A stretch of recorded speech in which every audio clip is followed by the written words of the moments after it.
Assalamualaikum warahmatullahi wabarakatuh. Kali ini saya mau menjelaskan tentang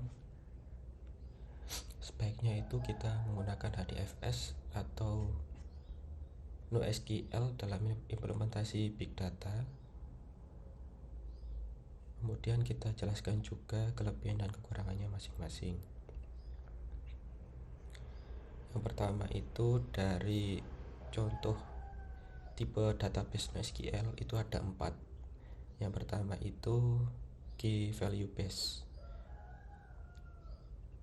Jadi dia base-nya itu berdasarkan key value. Di sini kelebihannya adalah format data sederhana, jadi operasi read and write menjadi lebih cepat. Yang kedua, value dapat berubah apa saja. Namun kekurangannya tidak bagus untuk lookup, karena lookup ini membutuhkan scanning ke seluruh collection atau membuat index value yang terpisah. Kekurangan yang kedua, hanya optimal pada data dengan satu key dan value. Jika ingin menyimpan beberapa value dibutuhkan parser. Contohnya ini adalah Redis, Amazon, DynamoDB, dan RIA. Yang kedua itu dokumen base, jadi berdasarkan dokumen. Kelebihannya itu lebih mudah untuk mengintegrasikan informasi baru, kemudian fleksibel, struktur dari tiap data tidak harus konsisten.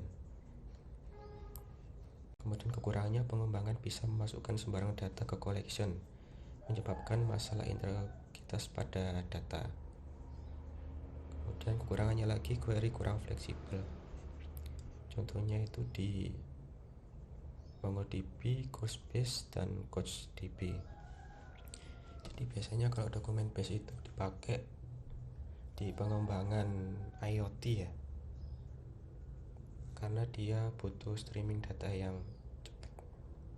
Oh ya, yang tadi key value itu Redis itu biasanya ini juga digunakan untuk streaming data.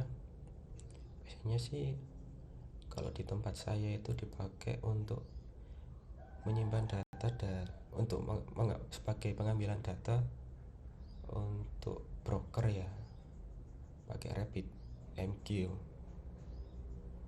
Jadi dia nggak harus seperti SQL ya, jadi langsung cepat disimpan di Redis, simpan di Cache. Kemudian yang keempat itu GraphBase.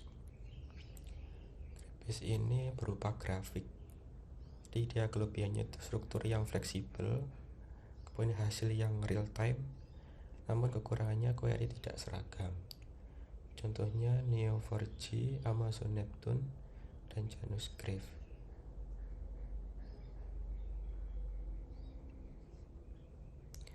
Ini kelebihan HDFS sendiri itu Hadoop itu merupakan software open source.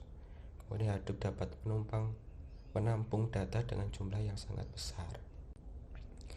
Kurang HDFS itu MapReduce hanya bisa berjalan secara serial untuk mengolah data, artinya tidak bisa dilakukan pemrosesan data secara paralel. MapReduce hanya bisa berjalan dalam batch atau secara periodik dan tidak bisa terus-menerus secara real time.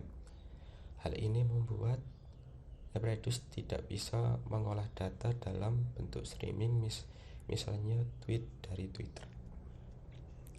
Jadi menurut saya tergantung kebutuhan ya.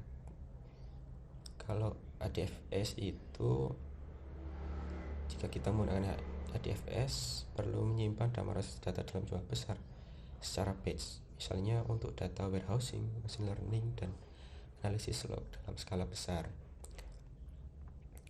Kalau NoSQL itu memerlukan akses data real time, seperti dalam aplikasi web, mobile, IoT, atau sistem rekomendasi.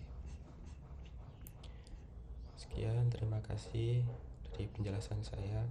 Wassalamualaikum warahmatullahi wabarakatuh.